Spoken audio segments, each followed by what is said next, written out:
Hi, this is Chico Resch. You are listening to the Let's Go Devils podcast on the Primetime Radio Network. Happy Devils Saturday. This is Game Day Live, coming to you live from the Primetime Radio studios here in beautiful New Jersey at the Bunker and Chicago, Illinois. And of course, American Whiskey, 51 Edison Place in beautiful downtown Newark, New Jersey, across the street from Prudential Center, next to Championship Plaza, as the Devils take on the Florida Panthers tonight, 7:30 p.m. Eastern. Puck drop, which is why we started a little late, Vinnie. Even this podcast can start a little late, as we want to say hello to all those at American Whiskey. Hello, Peyton. Hello, everybody. I see everybody getting all liquored up before the game and, coming in after the Seton Hall game earlier today. Yeah, that's really cool. I don't know. Did Seton Hall end up getting the win? I'm pretty sure. I actually have no idea. Who cares? It's basketball. Yeah, that's true. We're here for hockey. But, yeah, it's great to see everybody at American Whiskey. The Devils need a huge win over the Florida Panthers tonight. Hopefully they're able to get it done. Last game, Carter Hart stood on his head. Sometimes that happens. The Devils, if they played that exact same game 100 times, they would win it 98 times. I truly believe that. It didn't go their way on Thursday. It was magnified because of the fact that it is now 4 in a row. But if it was their first loss in a row, then nobody would really care that they lost a game like that because you played better. And if you go play like that tonight against the Florida Panthers team, who have Matthew Tkachuk back in the lineup, obviously that's a big deal for them. You're gonna play well, and hopefully they're able to get it done today. I don't know. I'm not as angry or worried as some people are with this team. They played so well early on that you kind of figured that a skid like this was coming at some point. But, we all knew it was going to happen. You don't play 800 hockey all season long. Nobody in the NHL does. If it were that easy, someone would do it every year. Well, yeah, and you know what? If the hockey gods created a team that was so invincible, we would have seen it by now. Teams lose, teams go in a funk. It's a matter of how do you get yourself out of the funk. And right now, it's Damon Severson kind of pointing fingers at him a little bit. But that pass, I mean, we've seen it over and over and over again through his career, through the New Jersey Devils. I don't want to harp the guy because I'm sure he feels bad, but it's those type of plays and those type of sequences that can really change the momentum of a game, change the psyche of a team, and change the momentum, actually of the season. And Lindy Ruff held him accountable. Is he going to play tonight? Is he going to get any time tonight? Has the lineups come out yet, Vinny? The lineups have not come out. Amanda Stein is away from the team for tonight and then the games next week because of the holidays. So I've been fishing around all day to find starting goaltenders and whatnot. I'm guessing it's going to end up being Vitek Vanacek going back again since it's not the second half of a back-to-back or anything like that. Yeah. But I would play Severson. Severson, he makes boneheaded decisions sometimes. I mean, that's just the type of player that he is. And it's been that way basically since he came into the NHL, but we've seen him chip in on offense more than an average amount of time. So I'm not sure what's going on, with him right now. Hopefully he's able to figure it out and play much better going forward, but I don't know. I would play him and act like it never happened because I'm not saying you don't hold guys accountable. You obviously hold guys accountable. I think there was enough public embarrassment for Damon Severson for what happened, but it's tough for me because he can make great plays, and this team has played so well all season long that I'm not ready to jump off ship because of one ugly play in a game that they played very well, and the other team's goaltender was able to just kind of shut him down the whole time.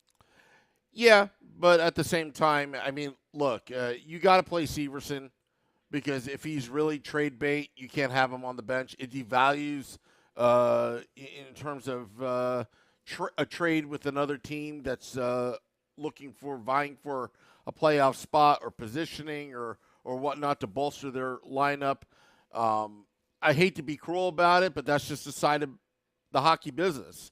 And you have to play Damon Severson, good or bad, right now, especially when he's making a decent amount of money, in the fours, and looking for a big contract.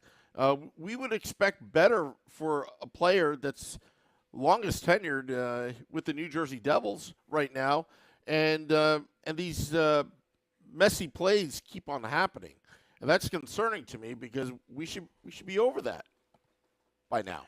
We absolutely should be over that by now, and if it doesn't change soon, I already don't know how long Damon Severson's going to be a New Jersey Devil for. If it were up to me, between him and Graves, the two expiring contracts on the blue line this year, I would keep Graves over Severson personally, because Luke Hughes and Simone Nemec, they are more likely to fill in one day what Damon Severson would be absent from losing Damon Severson. And I can't really think of a prospect besides Kevin Ball that might be able to really kind of replicate what Ryan Graves does. So we'll see what happens. I hope Severson learns from it. It wouldn't shock me at all if today is one of Damon Severson's best games of the season. And I'm not saying that would make me think anything differently of him going forward in terms of his future with the team. But normally when guys have like a moment like that where like the loss was because of two things. It was because of Damon Severson's giveaway, and it was because of Carter Hart. Yeah. And if you're that big of a reason your team lost, a lot of the time, if it were me, I would want to come out the next day and show everyone why, like, hey, this is why I deserve to play. Yeah, and also I'd add in there that they need to crash the net a little bit more. I think Carter Hart saw every shot for the most part. He was square to the puck. Now, that's to credit Carter Hart. He played a heck of a game. I mean, his fundamentals were there. But I think the Devils just need to kind of be a little bit more aggressive in front of the net. I'm going to say take a penalty, but really just get in the face of the goaltender and make them work. Make them look around the bodies that are in front of them. And I've just felt that Carter Hart was like one step ahead of the Devils shooters, which is why he did so well. I thought there were some great saves there. But I also thought that he saw the puck the entire time. It sure looked like it. Can you think of two guys that the New Jersey Devils usually have to their disposal that might be able to help with that are probably going to come back around the start of the new year, I would think? Yeah, and it's the two guys that are hurt right now, which is what I was alluding to. I mean, that's why Nathan Bastian is so effective. Okay, he just doesn't stand in front of the net. He doesn't just crash the net. He makes the goalies work. I mean, if you ever see Nathan Bastian in front of the net, he distracts them just enough where that split second is the difference between a goal or a save. And it's kind of a lost work of art, so to speak. Jack Hughes, I thought, had a sweet goal last game, but the Devils should have beat the Flyers. Now, if you want to take any good things about the last game against the Flyers, well, they had probably about 60, 70 attempts on net. I believe 20 of them were blocked, and the rest was Carter Hart. So you want to keep with that because eventually they'll fall in. But at the same time, it's these little things that matter, and it just gets magnified what happened with Severson. And we talked about that on this show right before the game against the Flyers. A John Tortorella team plays hard even when the talent on the team is not there, because it's not for Philly. It's not. There's a reason that Carter Hart played that well and they still barely won. Okay, most teams, if they had a goalie playing that well, they'd be in the lead of their division or close to it. But Tortorella, those guys block shots. They get in front of pucks. They play down low well. And that happened to the Devils, like you said. They put 48 shots on net and 49 shots on net, all but one went in, or all but one were saved by Carter Hart. But they also kind of barraged the offensive zone in general, and the Flyers made a bunch of shot blocks. And that's a sign of the Devils not making enough adjustments to, get that extra goal or two to win the game. But it also, credit to the Flyers in that game, honestly. They played well. I do believe if the Devils played the exact same game again tonight, they'd win, even though I don't know if it's Bobrovsky or Spencer Knight yet, but I do know they're both great, and it's going to be another tough task. So go out there. They've beaten good teams. You're going to have to end the or the losing streak against a good team. It's not like the schedule lightens up at all. You got the Bruins coming up twice in the next couple weeks here. So go out there and get a big win over the former President's Trophy winning Florida Panthers. Yeah. Mendy Sandler wants a shout out. So hi, Mendy, in the YouTube Hello, Live. Mendy. Also, a couple questions. Denny on the Facebook Live says, "Isn't there anyone in Utica that can help with his absence?" Meaning Bastian. In terms of, it's hard to replace a guy who's 6'4", 6'5", big, beefy, and is willing to go to the front of the net. And when you go in front, it's one thing to go in front of the net.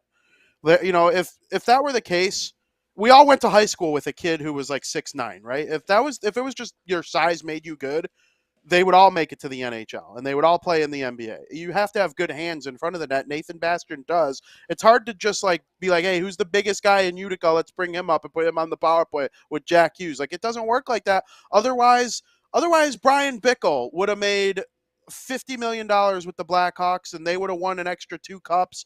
Or I'm trying to think of other people. There's a reason. Okay, the Bruins always had these big, beefy guys, right? They had the Merlot line with Sean Thornton and guys like that. There's a reason those guys didn't play on the power play, but they would use Zdeno Chara on the power play in front of the net. Why? Because Zdeno Chara, in addition to being 6'9", was amazing with his hands. He was a Norris Trophy caliber defenseman because he had such amazing hands and was able to make plays from the back end. They could put him in front of the net on the power play. John Scott was the same height as Zdeno Chara, and he was one of the worst players I've ever seen play an NHL game. So you can't just replicate that.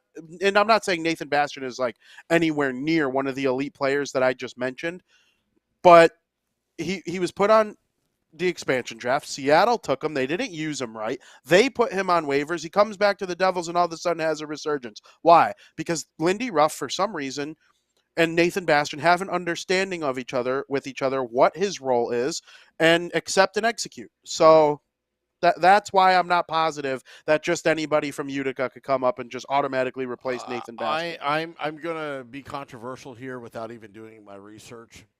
Mm-hmm. But Mason Geertsen. Oh. And I will say this: we're talking not replacing Bastian forever. I'm talking as a stopgap. I'm talking about with his fists. Because there is that element you saw against the Flyers. The Devils, there were haymakers. I mean, McLeod going against, these are heavyweights. And, Geertsen, he fills the intangible void. He's not going to score goals. And if he does, it's a super bonus. But he does fill most of Bastian's intangibles in terms of with his fists, with his size, with his spirit, with his, that underdog mentality. That's the only reason why I said Mason Geertsen. At least it's somebody for the interim, that could possibly fill that role. That makes sense. I think this fan base would explode if they called up Mason Geertsen, though. I don't know why. I really do not know why, because he's well liked in the locker room. I mean, he's well respected. When he cut off his hair for kids with cancer, all that. I mean, he is this tells you something that people in Northwest Canada all came out. The ones that knew him, they came out fired up watching Mason last season. And it just tells you the heart and soul kind of guys. If you want to know, I don't care about the analytics community when it comes to this. You can never put a metric on the human heart and the human spirit. That's why I like the guy a lot. I just think for now, it wouldn't be such a bad idea to think about it, to bring him up. Yeah, we're talking about it's not a games. terrible. Yeah, it's not a terrible idea. Nathan Bastian, Lindy Ruff said a ways away. I've heard from people that it's the beginning of the year, which is still technically a ways away. It's 2-3 weeks away. Tread water. tread water without him. Yeah. It's not like he's a star. I can't, like, we are talking about a guy the Devils got on waivers as like the guy who's going to come in and save things. I think getting Andre Palat back will actually be absolutely huge for this team. Because he knows how to play on a team that loses a bunch in a row and still goes on to win Stanley Cups.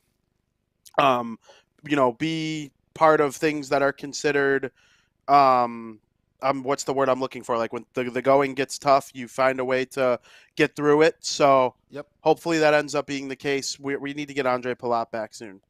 Yeah, and again, but Geertsen could fill that role. I mean, think about it. I mean, Denny makes a great point. I mean, we just played the Rangers, the Islanders, Philadelphia. We could have used Geertsen. So, I mean, there were fights in those games. Why wear out your good players, your players right now with these games in December? It's a long season. Geertsen, could be that stopgap. That's all I'm saying. Just stopgap. And let's see what he can bring. Absolutely. McLeod is fighting way too much. Yeah. I don't like that. I really don't, because I think he has other value, other places with this team. Yeah, he does, and people don't like McLeod off the ice. Like, fine, whatever. But we're strictly talking hockey. He was a first-round pick, like a high first-round pick. And listen, he had to adjust his role to stick to the NHL. He's not going to be a 100-point guy. He'll be lucky to be a 40-point guy at any point in his career. He learned how to adjust his role in order to play in the NHL. That still doesn't mean like go out there and become like a goon. You're not a goon, McLeod. Stop. You win face-offs, you play well defensively, and chip in a goal here and there. Yeah, but he had to do what he had to do. I mean, the Miles Wood thing, I'm not going to give him crap for.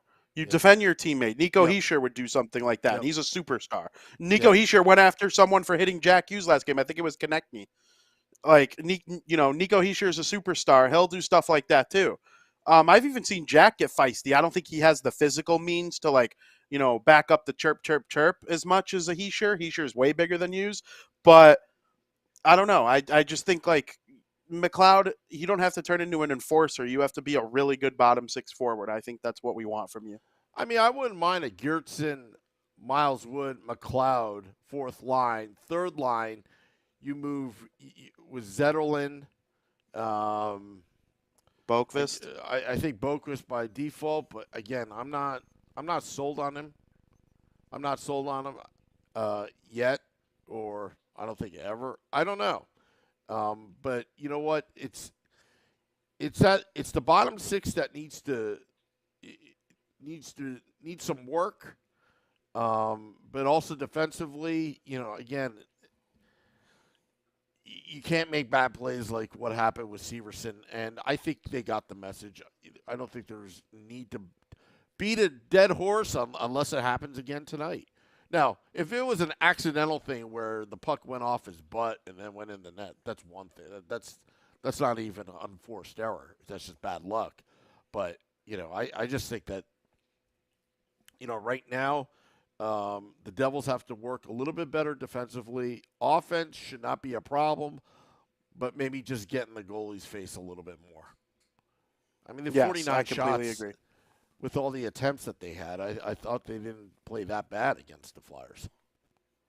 No, and I thought Hischier had it tied with 2 seconds left.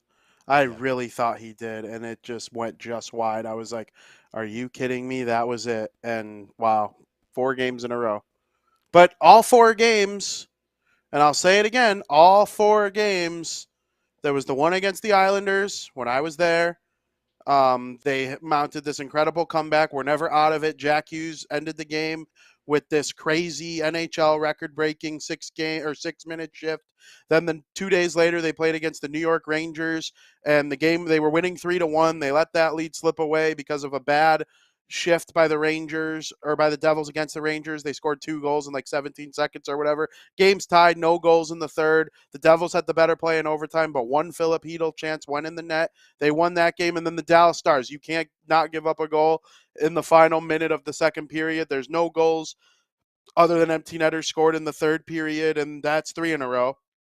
Then this crazy game against the Flyers where they seriously outplayed them, that's 4 in a row. It's just these 4 losses are like not back-breaking losses, in my opinion, but when they start to stack up, it makes it feel like it.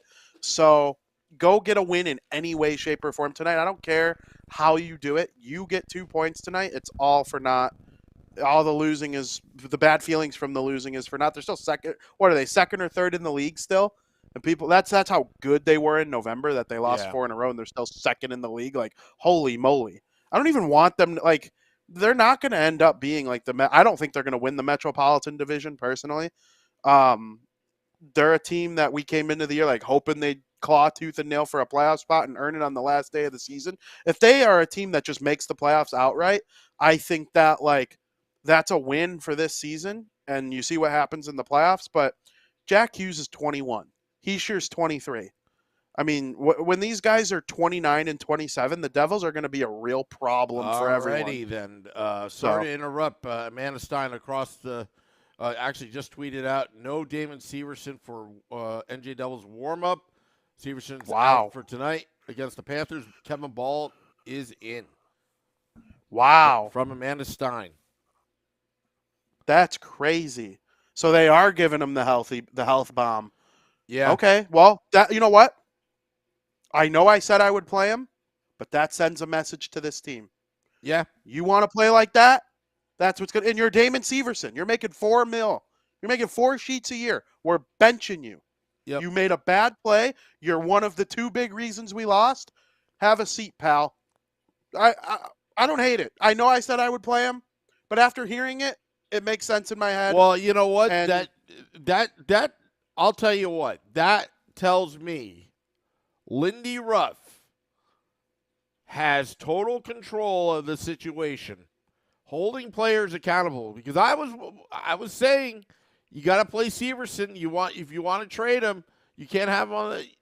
I think this sends a bigger message, and as what Dave Singler is saying on the YouTube live, a bigger message by saying no, unacceptable. We are not going to play you.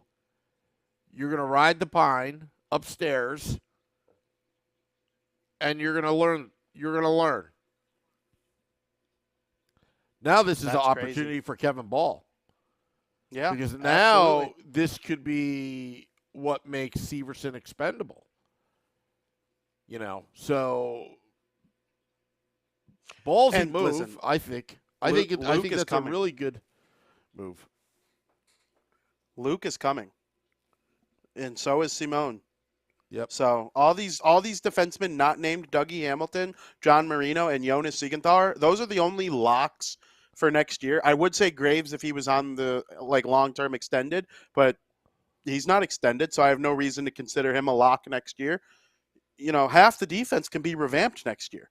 Yeah. It's going to be Siegenthaler, Hamilton, Marino. Those guys are for sure going to be there, but it could be Kevin Ball. It could be Brennan Smith. It could be Luke Hughes. It could be Simone Nemec. There's plenty of things that can happen with this team.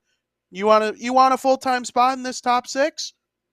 Get out there and play well. Don't make boneheaded plays like that lead to great chances like Konechny had for the Flyers. I think it was Konechny, right, who scored the goal on the Severson mistake. And so, Dougie Hamilton should have really boarded him. Because I was like, but credit the Flyers. Credit him for scoring that game-winning goal. Suka wonders, how does Smith get in every day? His penalties kill us. Well, he may be the next one with a bad penalty. You don't know that, but he does. Again, it's these intangibles that he plays a role on this team that sorely needed. He sticks up for his teammates. Okay, he takes the leadership role. I think he's an underrated player, underappreciated player, because you know what? I think the defense has played much better this season than previous seasons. And, Wise says replace Smith with Hoytkuk. Yeah, eventually. But you know what? You got to establish what I mean by eventually, I'm talking a year or two down the road. I'm not talking this season. So. Yeah, I know what you mean. Yeah. But, it's just. Hoytkuk plays on Utica's third pair. I know he was good in pressure-free hockey last year with the Devils, but like there's a reason he's not on their top pair. There's a reason he's not on the team. And a lot of those reports from The Athletic have Brendan Smith playing to his contract. So I don't know. If he could cut down on the penalties, I think it wouldn't be as bad as people make it out to be. You know what? He's eating up minutes. It's still a long season. And again, it's like, when you go through a whole season, you go through many players that play sometimes significant amount of time. By the time you get to the playoffs, you want your right players fresh. And Brendan Smith eats up minutes. You're talking about three pairings. He's eating some minutes. I think Ryan Graves, I think lately they've been laying the body on Ryan Graves lately. I hope he doesn't get worn out, quicker. Yeah, I agree. All righty, Vinny. I think it's that time of night of the BetStamp.app predictions, predicting the outcome of the game. BetStamp.app, the Trivago of sports betting. Who do you have winning the game? I have the New Jersey Devils winning the game. I think the skid ends tonight.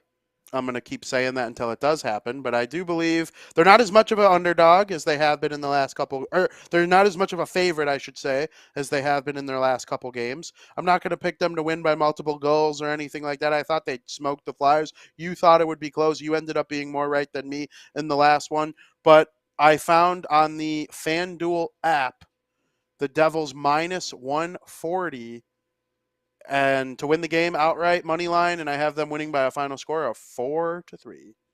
You got the same score as Wyatt in the YouTube Live. By the way, last game you actually got the Flyers goals right, so you actually got one of those OTLs. Yeah. Well, yeah. The Devils just should have scored. What did I have it being? Like 6-2. I think I had it 5-2, 5-2, 6-2. They should have scored that many goals with all the shots they had. Oh my goodness. Yeah.